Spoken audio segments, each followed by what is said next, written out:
ನೀಡಲಿ. ಕೇಂದ್ರ ಸರ್ಕಾರಕ್ಕೆ ಧಿಕ್ಕಾರ. ಕೇಂದ್ರ ಸರ್ಕಾರಕ್ಕೆ ಧಿಕ್ಕಾರ.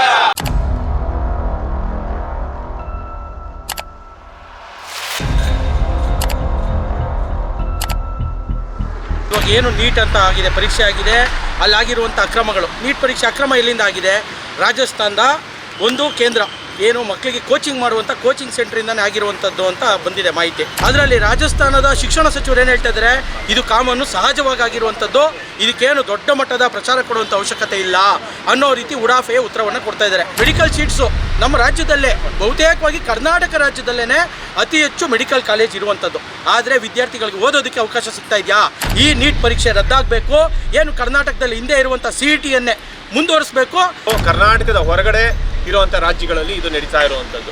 ಬಹುತೇಕ ಕರ್ನಾಟಕದವ್ರ ಪಾಲೇ ಇಲ್ಲ. ಆದರೆ ಎಲ್ಲೋ ದೇಶದ ಎಲ್ಲೋ ಯಾವುದೋ ಒಂದು ಮೂಲೆಯಲ್ಲಿ ನಡೆಯುವಂಥ ಒಂದು ಸಣ್ಣದಿರ್ಬೋದು, ಇವತ್ತು ವ್ಯಾಪಕವಾಗಿದೆ. ಪರೀಕ್ಷೆ ರದ್ದಾಗುತ್ತೆ.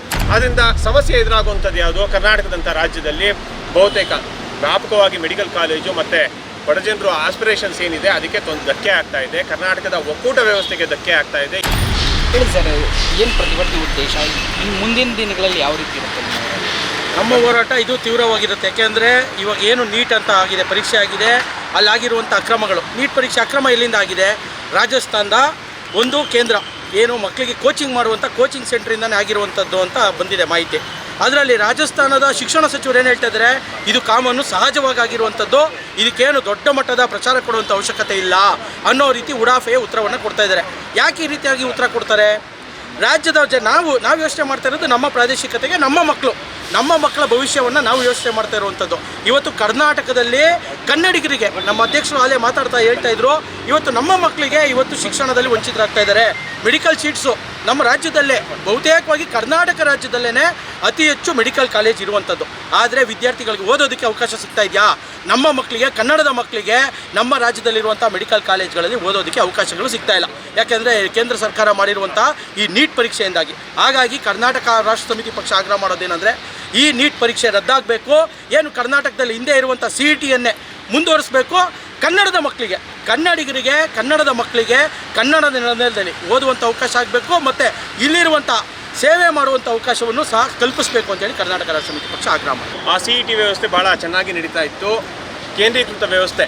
ಕರ್ನಾಟಕ ರಾಜ್ಯಕ್ಕೆ ಅದು ನೀಟಿನ ಅವಶ್ಯಕತೆ ಇರಲಿಲ್ಲ. ಆದರೆ ಬೇರೆ ರಾಜ್ಯದ ಎಲ್ಲಿ ಮೆಡಿಕಲ್ ಕಾಲೇಜ್ಗಳು ಕಡಿಮೆ ಇದ್ದಾವೆ ಅಲ್ಲಿಯ ವಿದ್ಯಾರ್ಥಿಗಳಿಗೆ ಅನುಕೂಲ ಮಾಡಿಕೊಡೋದಕ್ಕೋಸ್ಕರ ಅಲ್ಲಿಂದ ಇಲ್ಲೆಲ್ಲ ಬಂದು ಅವರು ಪರೀಕ್ಷೆ ಬರೀಬೇಕು. ಅವ್ರಿಗೆ 16 ಪರೀಕ್ಷೆಗಳನ್ನು ಬರೆಯುವಂಥದ್ದಕ್ಕೆ ಆಗೋದಿಲ್ಲ. ಅಲ್ಲೂ ಪರೀಕ್ಷೆ ಬರೀಬೇಕು, ಇನ್ನೊಂದು ರಾಜ್ಯದಲ್ಲಿ ಬರೀಬೇಕು, ಕರ್ನಾಟಕಕ್ಕೆ ಬಂದು ಬರೀಬೇಕು, ತಮಿಳ್ನಾಡಿಗೆ ಹೋಗಿ ಬರೀಬೇಕು ಅವ್ರುಗಳು ಅಂತ ಅಂದ್ಬಿಟ್ಟು ಒಂದೇ ವ್ಯವಸ್ಥೆ ಮಾಡ್ತೀವಿ ಅಂತ ಅಂದ್ಬಿಟ್ಟು ಒಂದು ಕೇಂದ್ರೀಕೃತ ವ್ಯವಸ್ಥೆಯನ್ನು ಅವರು ಜಾರಿಗೆ ತಂದಿದ್ದಾರೆ. ಕೇಂದ್ರ ಸರ್ಕಾರ ಇವತ್ತಿನೇನು BJP ಸರ್ಕಾರ ಇದೆ ಅದು ಜಾರಿಗೆ ತಂದಿದೆ. ಆದರೆ ಇದರಿಂದ ಕರ್ನಾಟಕದ ವಿದ್ಯಾರ್ಥಿಗಳಿಗೆ ಬಹಳ ಅನ್ಯಾಯ ಆಗ್ತಿದೆ. ಮುಂಚೆ ನಾವು 2 ಎಕ್ಸಾಮ್ ಬರೀಬೇಕು, 3 ಎಕ್ಸಾಮ್ ಬರೀಬೇಕು ಅಂತಿದ್ದವರು ಒಂದು ಎಕ್ಸಾಮು ಅಂತಂದ್ಬಿಟ್ಟು ಆರಂಭದಲ್ಲಿ ಭಾಳ ಚೆನ್ನಾಗಿ ಕಾಣಿಸ್ತಿತ್ತು. ಆದರೆ ಇತ್ತೀಚಿನ ದಿನಗಳಲ್ಲಿ ಅದರ ವ್ಯಾಪಕ ಏನು ಸಮಸ್ಯೆಗಳಿದ್ದಾವೆ ಅದು ಅನಾವರಣ ಆಗ್ತಾ ಇದ್ದಾವೆ. ಕಳೆದ ವರ್ಷ ಗ್ರೇಸ್ ಮಾರ್ಕ್ಸ್ ಕೊಡ್ತೀವಿ ಅಂತ ಅಂದರೂ ಒಂದಷ್ಟೇನೋ ಸಮಸ್ಯೆ ಆಗಿದೆ ಅಲ್ಲಿ ವಿದ್ಯಾರ್ಥಿಗಳಿಗೆ ಅಂತಂದ್ಬಿಟ್ಟು 2,000 ಚಿಲ್ಲರೆ ಅಭ್ಯರ್ಥಿಗಳಿಗೆ ಗ್ರೇಸ್ ಮಾರ್ಕ್ಸ್ ಕೊಡ್ತೀವಿ ಅಂತ ಅಂದರು. ಕೊನೆಗೆ ಅದು ಏನೇನೋ ಆಗಿ ಅದು ರದ್ದಾಯಿತು. ಆದರೆ PGದು ನೀಟ್ ಇದೇ ರೀತಿ ವ್ಯವಸ್ಥೆ ಇದಿದೆ. ಅದರಲ್ಲಿ ಪೇಪರ್ ಲೀಕ್ ಆಗಿತ್ತು. ಆ ಸಂದರ್ಭದಲ್ಲೂ ಏನೋ ಕ್ರಮಗಳು ಆಗಿಲ್ಲ. ಮರುಪರೀಕ್ಷೆ ನಡೆಯುತ್ತೆ, ಅದು ಸಾಮಾನ್ಯ. ಏನಾದ್ರು ಈ ಥರದ ಕ್ರಮಗಳಾದರೆ ಮರುಪರೀಕ್ಷೆ ನಡೆಯುತ್ತೆ. ಮತ್ತು ಈ ವರ್ಷ ಈಗ ವ್ಯಾಪಕವಾಗಿ ಆಗಿದೆ. ಇಲ್ಲೆಲ್ಲ ಗಮನಿಸಿದ್ರೆ ನಾವು ನೋಡಬೇಕಾಗಿರುವಂಥದ್ದು ಕರ್ನಾಟಕದ ಹೊರಗಡೆ ಇರುವಂಥ ರಾಜ್ಯಗಳಲ್ಲಿ ಇದು ನಡೀತಾ ಇರುವಂಥದ್ದು. ಬಹುತೇಕ ಕರ್ನಾಟಕದವ್ರ ಪಾಲೇ ಇಲ್ಲ. ಆದರೆ ಎಲ್ಲೋ ದೇಶದ ಎಲ್ಲೋ ಯಾವುದೋ ಒಂದು ಮೂಲೆಯಲ್ಲಿ ನಡೆಯುವಂಥ ಒಂದು ಸಣ್ಣದಿರ್ಬೋದು, ಇವತ್ತು ವ್ಯಾಪಕವಾಗಿದೆ. ಪರೀಕ್ಷೆ ರದ್ದಾಗುತ್ತೆ. ಆದ್ದರಿಂದ ಸಮಸ್ಯೆ ಎದುರಾಗುವಂಥದ್ದು ಯಾವುದು? ಕರ್ನಾಟಕದಂಥ ರಾಜ್ಯದಲ್ಲಿ ಬಹುತೇಕ ವ್ಯಾಪಕವಾಗಿ ಮೆಡಿಕಲ್ ಕಾಲೇಜು ಮತ್ತು ಬಡಜನರು ಆಸ್ಪಿರೇಷನ್ಸ್ ಏನಿದೆ ಅದಕ್ಕೆ ಧಕ್ಕೆ ಆಗ್ತಾ ಇದೆ. ಕರ್ನಾಟಕದ ಒಕ್ಕೂಟ ವ್ಯವಸ್ಥೆಗೆ ಧಕ್ಕೆ ಆಗ್ತಾ ಇದೆ. ಇಲ್ಲಿ ನಮ್ಮ ಏನು ಶಿಕ್ಷಣ ಅನ್ನೋದು ಏನು ಇದೆ ಅದು ರಾಜ್ಯ ವ್ಯಾಪ್ತಿಗೆ ಬರಬೇಕು. ಅದು ಏನು ಸಂವಿಧಾನದಲ್ಲಿ ಅದನ್ನು ಕೇಂದ್ರ ಸರ್ಕಾರ ತನ್ನ ತೆಕ್ಕೆಗೆ ತೆಗೆದುಕೊಂಡು ಎಲ್ಲದನ್ನು ಕೇಂದ್ರೀಕೃತ ವ್ಯವಸ್ಥೆ ಮಾಡಿ ಜನರಿಗೆ ಸಮಸ್ಯೆಯನ್ನು ಉಂಟು ಮಾಡುವಂಥ ರೀತಿಯಲ್ಲಿ ಇವತ್ತು ವ್ಯವಸ್ಥೆಯನ್ನು ರೂಪಿಸಲಾಗಿದೆ. ಮತ್ತು ಇದರಿಂದ ಬಹಳ ದೊಡ್ಡ ಸಮಸ್ಯೆ ಆಗ್ತಿರುವಂಥದ್ದು ಬಡ ಜನರಿಗೆ. ಈಗ ನೀಟು ಪೇಪರ್ ಲೀಕ್ ಆಗಿದೆ, ಜೊತೆಗೆ ಅವ್ರು ಹೇಳ್ತಾ ಇದ್ದಾರೆ ಶೀಘ್ರದಲ್ಲೇ ರೀಡೇಟ್ ಅನೌನ್ಸ್ ಮಾಡ್ತೀವಿ ಅಂತ. ಅದು ಆಗಬೇಕಾ ಅಥವಾ ಈ ವರ್ಷನೇ? ಅಲ್ಲ, ಅದು ಈ ವರ್ಷದ್ದು ಏನು ಆಗಲೇಬೇಕಾಗತ್ತೆ. ಪರ್ಯಾಯ ವ್ಯವಸ್ಥೆಯನ್ನು ನಾವು ತಕ್ಷಣದಲ್ಲೇ CET ಏನೋ ಇನ್ನೊಂದು ಮಾಡ್ಕೊಳ್ಳೋದಕ್ಕಾಗೋದಿಲ್ಲ.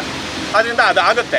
ಆದರೆ ನಾವು ಒಟ್ಟಾರೆ ನೀಟ್ ವ್ಯವಸ್ಥೆಯನ್ನೇ ರದ್ದು ಮಾಡಬೇಕು ಅಂತ ಅಂದ್ಬಿಟ್ಟು ನಮ್ಮ ಆಗ್ರಹ, ಇವತ್ತಿನ ಬೇಡಿಕೆ ಇರುವಂಥದ್ದು. ನಮ್ಮ ನಿರಂತರ ಪಕ್ಷದಲ್ಲಿ ನಿರಂತರವಾಗಿ ನಾವು ಹೇಳ್ಕೊಂಡು ಬರ್ತಾ ಇರೋವಂಥದ್ದು. ಸರ್, ಇವಾಗ ನೀಟ್ ಪರೀಕ್ಷೆ ರದ್ದು ಮಾಡಿದ್ರೆ ಇನ್ಯಾವ ಥರ ವ್ಯವಸ್ಥೆ ಬರುತ್ತೆ? ಹಿಂದೆ CET ಇತ್ತಲ್ಲ, CET ವ್ಯವಸ್ಥೆನಲ್ಲಿ ಏನು ಈಗ ಇಂಜಿನಿಯರಿಂಗ್ಗೆ CET ನಡೆಸ್ತಿದ್ದಾರೆ, ಅದ್ರ ಜೊತೆಗೆ ಬಯಾಲಜಿ ಪೇಪರ್ ಒಂದು ನಡೆಸಿದ್ರೆ ಅದನ್ನು ಮೆಡಿಕಲ್ ಕಾಲೇಜ್ಗೆ ಕನ್ಸಿಡರ್ ಮಾಡ್ತಾರೆ. ಹಿಂದೆ AAMS ಅಂತಗೆ ಅವ್ರಿಗೆ ಸಪ್ರೇಟ್ ಎಕ್ಸಾಮ್ ಬರೀತಿದ್ರು. ಅದು ಯಾರು ತುಂಬ IITಗೆ ಎಕ್ಸಾಮ್ ಬರೆಯುವಂಥವ್ರು, ತುಂಬ ಅವಶ್ಯಕತೆ ಇರುವಂಥವ್ರು, ನಾವು ಬಹಳ ದೊಡ್ಡ ಮಟ್ಟದಲ್ಲಿ ಒಳ್ಳೆ ರೆಪ್ಯೂಟೆಡ್ ಕಾಲೇಜಲ್ಲಿ ಅಂದರೆ AAMS ಅಲ್ಲೇ ಓದಬೇಕು ಅಂತ ಇರೋರು ಕೆಲವು ಒಂದು 2,000 3,000 ಜನ ಇರೋವಂಥವ್ರು ಓದ್ತಾರೆ. ಅವ್ರಿಗೂ ಕರ್ನಾಟಕದಲ್ಲಿ ಕೊಡ್ತಿರೋವಂಥ ವೈದ್ಯಕೀಯ ಶಿಕ್ಷಣಕ್ಕೂ ಅಂತ ಏನೋ ಭಾರಿ ಅಂತರ ಇಲ್ಲ, ಅದೇ ಇದಾಗುತ್ತೆ. ಆದ್ದರಿಂದ ಅದನ್ನು ಬೇಕಾದ್ರೆ ಅವ್ರು ಮಾಡ್ಕೊಳ್ಳಿ. JEE joint entrance exam IIT ಮಾಡ್ತಿರೋ ಹಂಗೆ AAMSಗೆ ಒಂದು ಮಾಡಿಕೊಳ್ಳಿ. ಕರ್ನಾಟಕದ ಮಟ್ಟಿಗೆ ನಮಗೆ ತಮಿಳುನಾಡು ಕೂಡ ಅದನ್ನೇ ಹೇಳ್ತಿದೆ, ಕರ್ನಾಟಕದ ಮಟ್ಟಿಗೆ CET ನಮಗೆ ಸಾಕು. ಇದರಿಂದ ಬಡ ಮಕ್ಕಳು, ಬಡ ಜನರು ತಮ್ಮ ಮಕ್ಕಳು ವೈದ್ಯರಾಗಬೇಕು, ತಾವು ವೈದ್ಯರಾಗಬೇಕು ಅನ್ನೋ ಇದಕ್ಕೆ ಒಂದಷ್ಟು ಬೆಂಬಲ ಸಿಗುತ್ತೆ. ಎಲ್ಲರೂ ಆಗೋದಕ್ಕೆ ಸಾಧ್ಯ ಆಗುತ್ತಾ? ಇಲ್ಲ. ಆದರೆ ಒಂದು ಮೆರಿಟ್ ಇರೋವಂಥವ್ರು ಬಡವ್ರಿಗೆ ಭಾಳ ಅನ್ಯಾಯ ಆಗ್ತಿದೆ, ಅದು ತಪ್ಪಬೇಕು. ಕರ್ನಾಟಕದ ಜನರು ಹೆಚ್ಚಿಗೆ ವೈದ್ಯಕೀಯ ಶಿಕ್ಷಣವನ್ನು ಪಡೆದುಕೊಳ್ಬೇಕು. ಇವತ್ತು ನಾವು ಗಮನಿಸ್ತಾ ಇದ್ದೀವಿ, ಕರ್ನಾಟಕದಲ್ಲಿ ಆರೋಗ್ಯ ವ್ಯವಸ್ಥೆಯಲ್ಲಿ ವೈದ್ಯರಿಲ್ಲ. ಯಾವುದೇ ತಾಲೂಕು ಕೇಂದ್ರಗಳಿಗೆ ಹೋಗಿ ಡಾಕ್ಟ್ರುಗಳಿಲ್ಲ ಅಂತಿದ್ದಾರೆ. ಯಾಕೆ? ಇಲ್ಲಿಯವರು ಸ್ಥಳೀಯವಾಗಿ ವೈದ್ಯರಿಗೆ ಕಡಿಮೆ ಆಗ್ತಿದ್ದಂಗೆ ಸ್ಥಳೀಯ ಆಸ್ಪತ್ರೆಗಳಲ್ಲಿ ವೈದ್ಯರು ಕಡಿಮೆ ಆಗ್ತಾರೆ. ಅಲ್ಲಿ ಓದ್ಬಿಟ್ಟು ಬೇರೆ ರಾಜ್ಯಗಳಿಂದ ಬಂದಂಥವ್ರು ಅವರ ಸ್ಟೇಟ್ಗೆ ಹೋಗ್ತಾರೆ, ಅಥವಾ ಇಲ್ಲಿ ಹೆಚ್ಚಿಗೆ ಅವರು ಹಣ ಖರ್ಚು ಮಾಡಿರ್ತಾರೆ, 16 ಲಕ್ಷ ಹಣ ಖರ್ಚು ಮಾಡಿರ್ತಾರೆ. ಅವರು ವಾಪಸ್ಸು ಹಣ ದುಡಿಯೋದಕ್ಕೆ ಹೋಗ್ತಾರೆ ಹೊರತು ಸರ್ಕಾರಿ ಸೇವೆಗೆ ಬರೋದಿಲ್ಲ. ಇದು ವ್ಯಾಪಕವಾಗಿ ಆರೋಗ್ಯ ವ್ಯವಸ್ಥೆ ಮೇಲೆ ದುಷ್ಪರಿಣಾಮ ಬೀರುತ್ತೆ. ಆದ್ದರಿಂದ ಈ ಥರದ ವ್ಯವಸ್ಥೆಗಳನ್ನು ರದ್ದು ಮಾಡಬೇಕು. ಇದು ಹಣವಂತರಿಗೆ ಅನುಕೂಲ ಮಾಡಿಕೊಡುವಂಥ ಒಂದು ವ್ಯವಸ್ಥೆಯಾಗಿ ಮಾರ್ಪಟ್ಟಿದೆ. ನಮ್ಮ ಕಾರ್ಯಕ್ರಮಗಳನ್ನು ನೀವು ನೋಡ್ತಾ ಇದ್ರೆ ನಮ್ಮ ಚಾನೆಲ್ ಅನ್ನ ಸಬ್ಸ್ಕ್ರೈಬ್ ಮಾಡಿ, ಪಕ್ಕದ ಬೆಲ್ ಐಕಾನ್ ಒತ್ತಿ ನಮ್ಮನ್ನ ಬೆಂಬಲಿಸಿ. ಹಾಗೆ ನಮ್ಮ ಕಾರ್ಯಕ್ರಮಗಳನ್ನ ಲೈಕ್ ಮಾಡಿ, ಕಮೆಂಟ್ ಮಾಡಿ, ಅದನ್ನ ಬೇರೆಯವರಿಗೂ ವಾಟ್ಸ್ಆಪ್ ಮೂಲಕ ಶೇರ್ ಮಾಡಿ.